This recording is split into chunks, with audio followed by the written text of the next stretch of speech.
Dedication is a massive part of being a professional race driver, you know. But I've got that in my heart and my soul. Without that, you're just not going to succeed in what you're doing.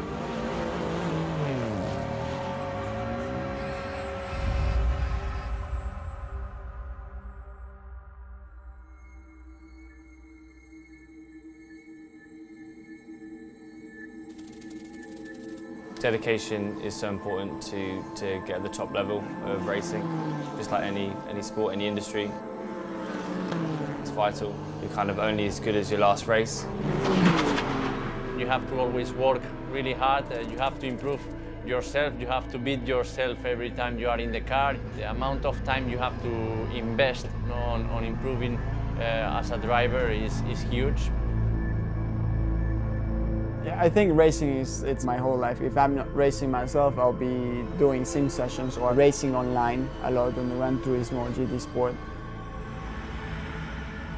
Racing's my life, so without that, I'd be nobody.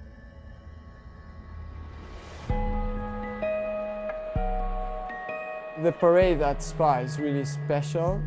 People have the chance to see their cars driving on the street. People can actually touch the cars, they get close to us, they talk to us, they talk to the mechanics, they can just feel motorsports really close to them. See all the fans on the side of the road is super cool. Then with their signs saying do burnouts, do burnouts.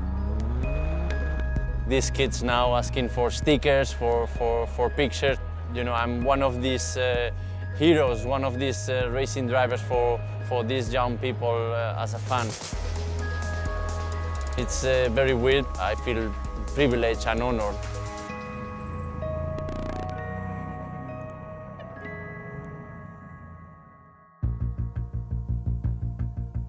Spa 24 hours is the highlight of the year. It's the hardest and the longest race of the season. The prep that goes into Spa 24 hours is just immense. Every time I've spoken to the team, they're just working on the car constantly. They're always on it, you know, with a spanner. They're doing something on the car. The dedication and the commitment of the team and the drivers has to be 100%. Well, average week, if you are not racing, I'll be in the gym, I'll be in the sim. I do a lot of cycling, which is very good for race car drivers. You can simulate what you're doing in a race car in terms of PM. You know, you stay for 3-4 hours in the bike, so it's similar to the time you are in the race car. It's the best thing you can do for race driver fitness, you know, so it's 3, 4, 5 hour rides, and that's exactly the sort of fitness that you need to be fast in a race car for long periods of time.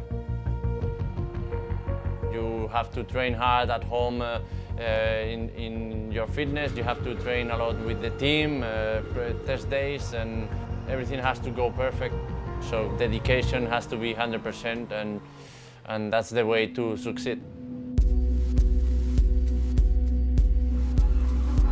To be a professional e-racer takes a lot of time and hours on the game, on the Gran Turismo.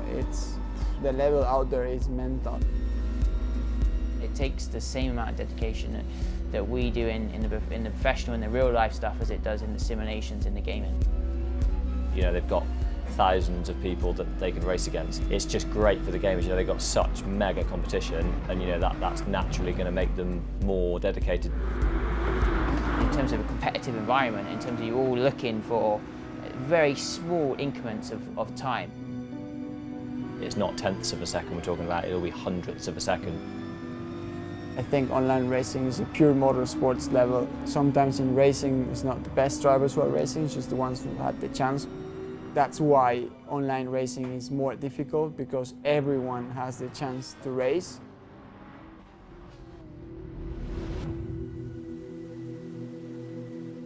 Spa 24, qualifying, it's the toughest one, you know, not only the toughest circuit of the year, but it's the toughest track to get a clear lap. We've got more cars than we do at any other race. Now, guys, we have to be in the top 20. All we can do is fly 3 laps. Yeah. So the target is to get inside the top 20 to then have Super Pole tomorrow, and yeah, hopefully we can bring it all together between me, Al, and Lucas.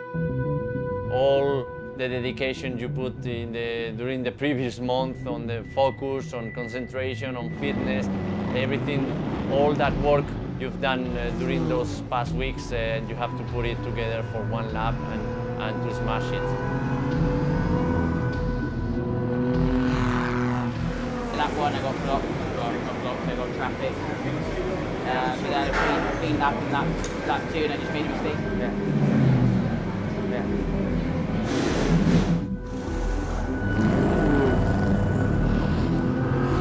And at Hampton, with a stadium at the bottom of my route, had to back right out of it. So aborted that. Red flag. To the box, obviously, just come to the box.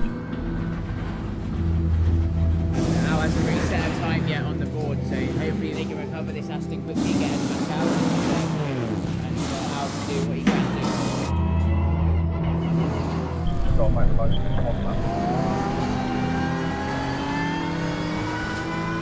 Had a pretty poor qualifying. Unfortunately, on my out lap, the red flag came out, so I had to box, and yeah, went back out with about 4 minutes to go, so I only got one flyer, and unfortunately there was some oil down at turn 3, which is a massive corner.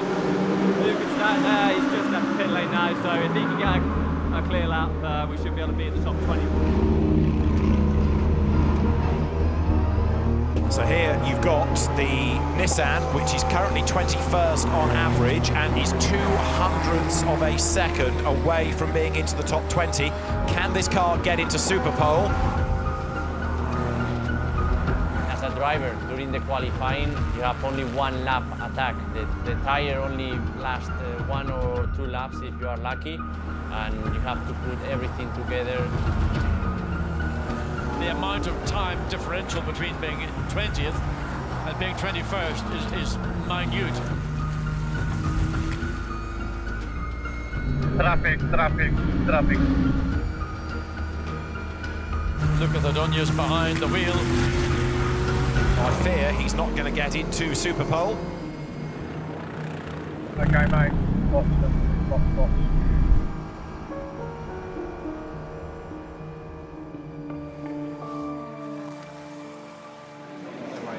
Try it. Yeah, thanks. Too much. Yeah, very disappointed. We just missed the Super Pole attack tomorrow for just 200ths of a second or something like that, so we are P21. No matter how much dedication, the motivation that you have to do well, some things just go wrong at the wrong time. Tomorrow is another day, 24 hours race. It's a long race, and anything can happen, and we know we have a strong pace for the race, so we will push for that.